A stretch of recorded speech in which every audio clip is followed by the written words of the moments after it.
नमस्कार। आज हम लोग उस अधूरे टॉपिक को कंप्लीट करेंगे। तो जो हमारा पहला वीडियो था जिसमें हमने बाबर के बारे में बताया था, तो बाबर का प्री हिस्ट्री के बारे में हम लोग पहले वीडियो में देख चुके हैं। तो इस पर आज हम लोग बाबर के बारे में जानेंगे। तो आइए देखते हैं क्या है। बाबर का जो मूल नाम था जहरुद्दीन मोहम्मद, और इसका जो जन्म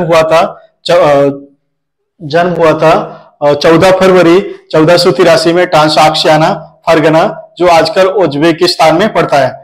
और इसकी मृत्यु की बात करते हैं तो मृत्यु इसका 26 दिसंबर 1530 में आगरा में हुई थी, और इसे आगरा के आराम बाग, जिसको राम बाग जिसे बोला जाता है, उसमें इसे दफनाया जाता है। तो आइए इसके बारे में बात और करते हैं कि इसके पिता का नाम था उमर शेख मिर्जा, और इसका माता का नाम था कुतलग निगार खां। फिर इसके दादा का नाम था अबू सैद मिर्जा, और इसकी दादी का नाम था आयशा दौलत बेगम खां। और इसके ननिहाल की बात कर लेते हैं तो ननिहाल में इसका जो है नाना का नाम था यूनस खां, और इसकी जो नानी थी वो थी एहसान दौलत बेगम। तो इसके बाद देखते हैं कि उपाधियां इसे कौन कौन सी उपाधियां मिली थी। तो सबसे पहले उपाधि इसे मिली थी हजरत फिरोदसी। फिर उसके बाद दूसरी उपाधि थी कलंदर की। तो कलंदर की उपाधि में क्या होता था कि जब ये कोई युद्ध जीतता था तो काबुल की जनता के बीच में जाकर एक चांदी का सिक्का बांटता था लोगों के बीच में। तो वहां की जनता ने इसे कलंदर की उपाधि दी थी। तो इसके बाद खाकान मिर्जा, ये खाकान की उपाधि इसे कब मिली थी? ये 1526 में बाबर ने जो है खुद को खाकान और जो है मंगोलों का लकब धारण किया था। एक उपाधि और थी जिसे कहा जाता था मिर्जा। इसके बाद बादशाह की उपाधि, जिसमें 1506 में काबुल विजय के बाद ये इस उपाधि को धारण करता है, और भारत में जो है 1526 में इस उपाधि को धारण करता है। इसके बाद आता है गाजी की उपाधि। गाजी की उपाधि ये 1527 में खानवा के युद्ध के पश्चात इसे धारण करता है। अब इसके कुछ विशेष नाम भी हैं, जैसे कि इसे जीवनी लेखकों का राजकुमार भी कहा जाता था। विशेष नाम है इसके जो जीवनी लेखकों का राजकुमार। उसके बाद इसे एक और नाम दिया गया आजीविका ढूंढने वाला सैनिक भी कहा जाता था। इसके बाद इसका जो है गुरु था नक्शबंदी सिलसिले का उबैदुल्लाह का ये शिष्य हुआ करता था, और इसका गुरु था बाबर के समय। बाबर के साथ में एक दो कवि भी इसके साथ आए थे। तो सबसे पहले उसका नाम जानते हैं, इसमें अबुल वाहिद फरीगी और दूसरा नाम था नादिर समरकंदी। ये दो इसके कवि साथ में आए थे, और इसके इतिहासकार भी दो साथ में आए थे। उनका नाम था एक जैनुल आबदीन और दूसरा नाम था हैदर दोगलत मिर्जा हैदर दोगलत, सॉरी उसमें थोड़ा नाम आगे बोल दिया था, मिर्जा हैदर दोगलत। ये इतिहासकार इसके साथ में आए थे। तो कुछ जो है इतिहास का जो लेखों के बाबर के बारे में मत हैं, तो वो इस प्रकार के थे कि रस ब्रुक्स विलियम्स जो इतिहासकार था वो इसको साम्राज्य का निर्माता मानता था। इसके बाद डेनिसन रॉस इसे मैकियावेली से तुलना करता था। डेनिसन रॉस मैकियावेली से तुलना करता था इसकी। नेक्स्ट था लैंडपूल कहता था कि बाबर मध्य एशिया और भारत में लुटेरों का जत्था एवं राजकीय शासन और तैमूर और अकबर के बीच की कड़ी हुआ करता था ये, ठीक है। अब इसके भारत में आगमन से पहले बाबर का इतिहास, तो इसमें हम थोड़ा सा ज्यादा नहीं है कि पितृवंश की ओर से ये तैमूर का 5वां वंशज था, और माता की ओर से चंगेज खान का ये 14वां वंशज था। तो इस तरह से इसका जो रगों में खून बह रहा था वो मिश्रण था चंगेज और तैमूर वंश का, ठीक है। तो इसमें देखते हैं कि ये 12 वर्ष की उम्र में ये फरगना का शासक बन जाता है, और ये फरगना की जो राजधानी थी वो अंदीजान थी। अभी फरगना में इसमें जो है इसका चाचा था समरकंद, वहां का शासक था। तो इसे अपने चाचा और मामा से बड़ा खतरा था। तो चाचा का नाम था अहमद मिर्जा और मामा का नाम था इसके सुल्तान महमूद। तो इसके बाद में देखते हैं कि इसकी जो दादी थी आयशा दौलत बेगम खां, जो कि इसके अधिकांश काल दादी की सलाह से होते थे, और इसकी ताजपोशी में उसकी मुख्य भूमिका थी इसकी दादी की, ठीक है। अब बात करते हैं बाबर के बारे में। तो बाबर ने समरकंद को जीतने का 3 बार प्रयास किया था। 3 बार जीतने का प्रयास किया था। सबसे पहले बात उसने जो है पहली बार 1497 में किया था, जो कि 100 दिन तक इस पर समरकंद पर इसने अधिकार किया था। उसके बाद आता है दूसरी बार 1501 में 8 माह तक इस पर अधिकार किया। उसके बाद तीसरा जो है 1511-12 में ईरान के शासक थे शाह इस्माइल की मदद से इसने मतलब समरकंद पर शासक किया था। तो इसमें यहां पर देखते हैं कि एक विशेष नेता था, उज्बेक नेता था शेरवानी खान। तो इसने क्या किया था कि 1502 में सरे पुल के युद्ध में तुलगमा पद्धति और उस्मानी तोपों को सजाने की जो उस्मानी विधि थी उसके माध्यम से इसको मतलब वहां से हरा दिया था। सरे पुल के युद्ध में उसे हरा दिया था। तो इसके हाथ से समरकंद तो था ही नहीं, बल्कि समरकंद के साथ साथ इसका फरगना भी चला जाता है। तो यहाँ पर ये राजवीन हो जाता है। बिल्कुल जब राजवीन हो जाता है तो यहाँ देखता है कि इस नहीं, यहाँ पर एक और है कि अब्दुल्ला खां उज्बेक ने 1512 में नहीं सॉरी, उसमें जो मैंने कुछ गलत बोला था। अब्दुल्ला खां उज्बेक ने 1512 में कुल ए मलिक नामक स्थान पर जो है बाबर को हरा दिया था। और बाद में बाबर ने समरकंद की ओर कभी पीछे मुड़ के देखा ही नहीं था। बोले कि समरकंद के चक्कर में फरगना भी चला गया, इसलिए इसे रहने दो, जो है वो बस उसी से संतुष्ट करते हैं। तो आगे क्या होता है कि जब ये प्रवास के दौरान एक जगह जाता है, वहां पर क्या बोलता है दिख काट गांव पड़ता है। तो दिख काट गांव में वहां अपना प्रवास बनाता है और प्रवास के दौरान 111 वर्ष की एक वृद्ध महिला मिलती है। तो उसे वहां तैमूर की भारत विजय के बारे में एक कहानी सुनाती है।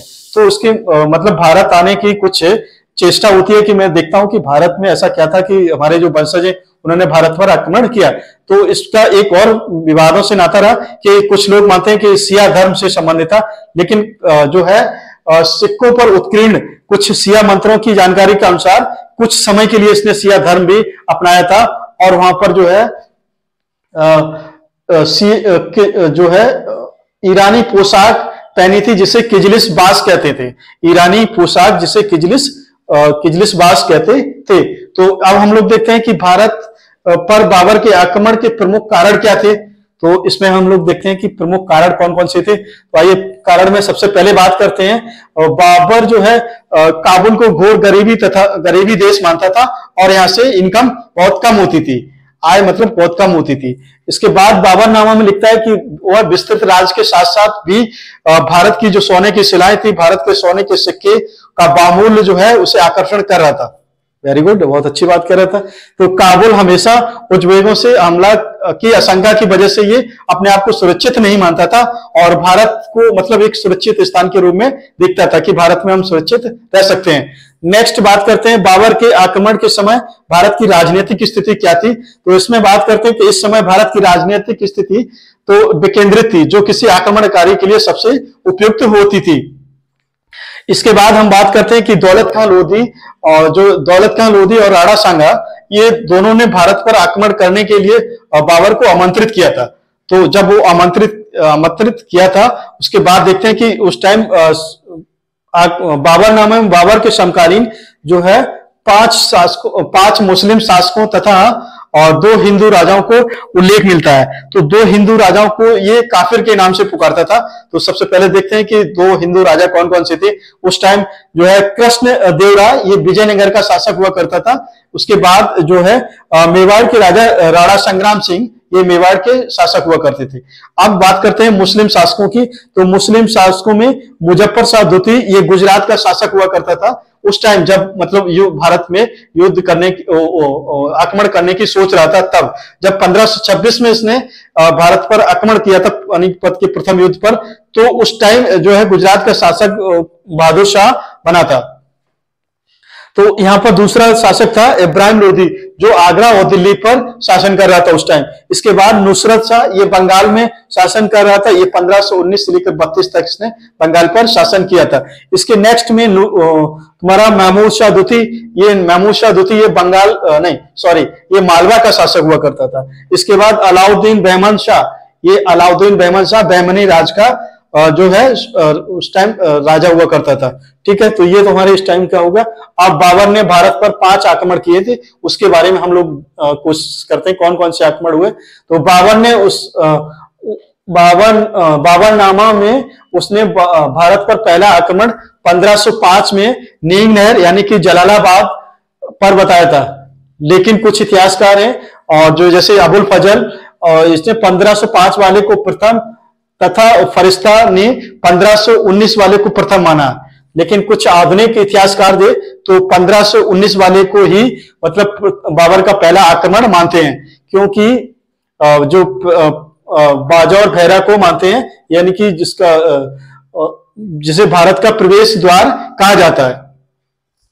तो जो बाजौर भेरा जो है झेलम नदी के तट पर पड़ता था और इसको भारत में सर्वप्रथम यहां पर ही इसने बाबर ने गोला बारूद का प्रयोग किया था।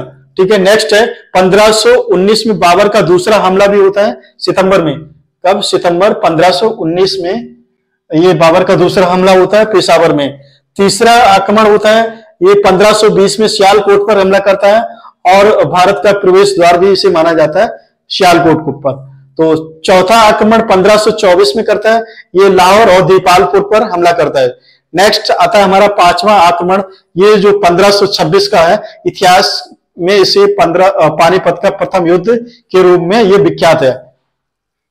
अब आता है बाबरनामा के महत्वपूर्ण तथ्य। कुछ इसके जो बाबरनामा इसने अपने लिखी थी एक तुझ के बाबरी के नाम से, तो इसके बारे में कुछ इंपॉर्टेंट फैक्ट है वो हम आपको बता देते हैं कि बाबर ने तुर्की भाषा में अपनी आत्मकथा लिखी थी जिसे तुझ के बाबरी यानी कि बाबरनामा कहा जाता था उसे। ठीक है, नेक्स्ट पॉइंट है कि इसमें एक इंपॉर्टेंट फैक्ट है कि सड़क मापने हेतु जो है गज ए बाबरी नाम का एक पैमाना था जो कि जहांगीर के शासन काल तक इसका प्रयोग किया जाता था। इसके बाद में रहट, रहट का मतलब होता है कि एक गोल गोल पहिया जैसा होता था, उसमें पानी निकालने के लिए डिब्बे लगे होते थे, वो मनुष्य या जानवरों के द्वारा उसे चलाया जाता था और वो पानी निकाल के खेतों में सिंचाई के काम आता था। ये पहले हमारे गांव में या क्षेत्र में आसपास हमें खूब देखने को मिलता था। तो ये बाबरनामा में पहली बार इसका उल्लेख हुआ था रहट के बारे में। तो इसी तरह से देखते हैं कि बाबर के अनुसार भारत पहली और दूसरी तथा तीसरी जलवायु के बीच का है, उसका मतलब उसका कोई भी अंश जो है चौथी जलवायु का अंश का हिस्सा नहीं है, चौथी जलवायु का जो है जलवायु का नहीं है। तो बाबर कहता था कि काबुल की जलवायु जो है विश्व की सर्वश्रेष्ठ जलवायु में से एक। और दूसरी बात है कि ये जो है समरकंद को कहता था कि दुनिया के रहने मतलब दुनिया का सर्वश्रेष्ठ शहर है जहां पर मनुष्यों के रहने लायक स्थान है। तो इसे एक मतलब कहते हैं कि ये बाबर प्रकृति का प्रेमी भी था। तो भारत में जब आया था तो उसने क्या हुआ कि असंख्य अनंत कारीगरों का देश कहकर इसकी प्रशंसा भी करता था और भारत में इसने वनस्पति तथा पशु प्राणियों के बारे में बड़ा उल्लेख किया था, जिसमें ये फलों के बारे में बात करता है तो आम को सर्वोत्तम मानता है और दूसरा जो है पशुओं में हाथी को सर्वोत्तम मानता था। तो इस तरह से देखते हैं कि इसमें आगरा में इसने ज्यामिति विधि से नूर ए अफगान, इसमें आगरा में ज्यामिति विधि से नूर ए अफगान नाम से एक आराम बाग भी लगवाया था, जिसे और इसके बाद इसने काबुल में चांदी का सिक्का चलाया था जिसका नाम था शाहरुख। कांधार में इसने एक बाबरी नाम का सिक्का चलाया था। तो ये कुछ इंपॉर्टेंट फैक्ट थे।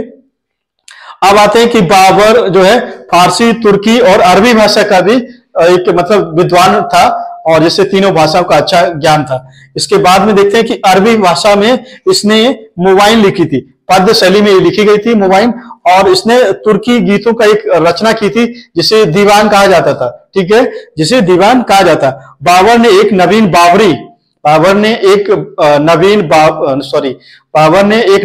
बाबरी लिपि का आविष्कार भी किया था। तो ये इंपॉर्टेंट था। तो बाबर ने न्याय पर भी एक पुस्तक लिखी थी जिससे सब लोगों ने इसे सर्वश्रेष्ठ पुस्तक माना था। तो इसके बाद में देखते हैं कि बाबर ने एक रेशाल ए उसज की रचना की थी जिसे खत ए बाबरी कहा जाता था।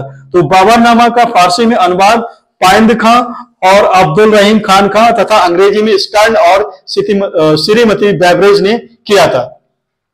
तो इसके बारे में अब हमारा नेक्स्ट जो अभी इसमें आए, नेक्स्ट हम लोग बात करेंगे अब इसके जो बचे हैं युद्ध। युद्ध में सबसे पहले देखते हैं पानीपत का युद्ध, पानीपत का युद्ध, खानवा का युद्ध, चंदेरी का युद्ध और घाघरा का युद्ध। ये 4 युद्ध के बारे में अभी हम लोग थोड़ा सा नेक्स्ट वीडियो में हम लोग आएंगे, बात करेंगे। तो ठीक है, अगर हमारा वीडियो अच्छा लग रहा हो तो सब्सक्राइब जरूर करें, क्योंकि इतना तुम्हें डीपली कोई हिस्ट्री नहीं पढ़ा सकता है। पूरे चाहे 2 लाख 3 लाख कोचिंग वाले भी कभी इतनी डीपली हिस्ट्री नहीं पढ़ा सकते जितना हमने आप लोगों को जानकारी दी है। अगर अच्छा लगे तो सब्सक्राइब जरूर करें। हम लोग एक यूपीपीसीएस का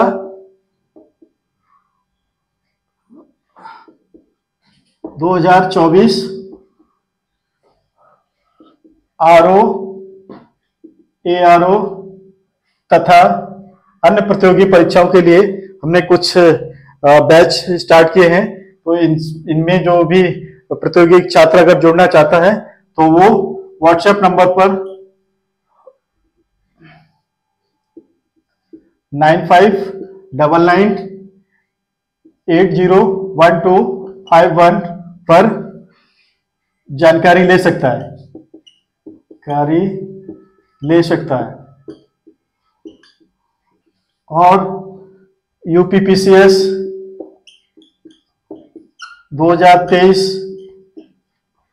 का मेंस का बैच स्टार्ट हो चुका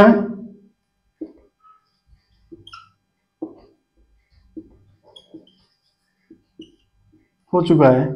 जिस प्रतियोगी छात्र को जोड़ना चाहते हैं तो वो इस नंबर पर जानकारी ले लें। और उसके बाद एक हमारा टेलीग्राम आईडी है, तो जिसमें हम फ्री आपको ऐड करेंगे। उसमें आपको कोई भी इंफॉर्मेशन से और इंफॉर्मेशन के साथ साथ आपको वहां पर पीडीएफ वगैरह जो भी हमें बुक्स वगैरह की जानकारी लेनी हो, उसमें सब कुछ मतलब डाउट क्लियर, कोई भी प्रश्न वगैरह होता है वो हम आपका उसमें क्लियर करते हैं। तो टेलीग्राम आईडी पे जुड़ना ना भूलें। तो t.me/GS विद कुमार विमल, ठीक है ये। और साथ ही हमारे चैनल को लाइक एंड सब्सक्राइब जरूर करें, क्योंकि नेक्स्ट वीडियो का नोटिफिकेशन आपको जल्दी मिल जाएगा। इसलिए चैनल